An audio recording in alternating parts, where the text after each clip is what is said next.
How to know if your messages are being ignored on Messenger. Hello everybody, welcome back to our channel. In today's video we're going to discuss a couple of ways on how we think that we can know if someone has ignored our messages, so make sure to watch the video till the end. So if you think someone is actually ignoring your message, the best way to find out is you send them a message, they don't reply, but they're online over here, right? So if you know someone and they don't reply to you but they're online, then you know that they're ignoring you. That's just an obvious thing. The other is if you sent anything to them. Now there are three types of circle over here. One circle is the normal half circle. This is like not filled, right? So this is an empty circle with a check mark.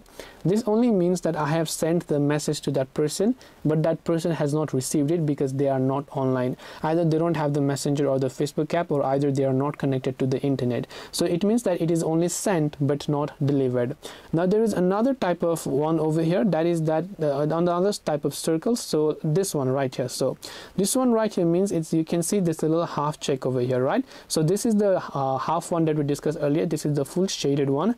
The shaded one basically indicates that the message has been sent and delivered to that person, but that person has not seen it. So either they have already received the notification, it means they have already received the notification on their phone and they have installed and they are online, but they are choosing to not reply to you. And the third one is basically the obvious, and that is that if they see your messages but they simply don't reply, then that also means that they're ignoring you. Now we can't really come to conclusions, but the conclusion is that if you send them a message and they're online, then you definitely know that they're ignoring you. So hope this video helps you. If you have any questions, feel free to also leave them down.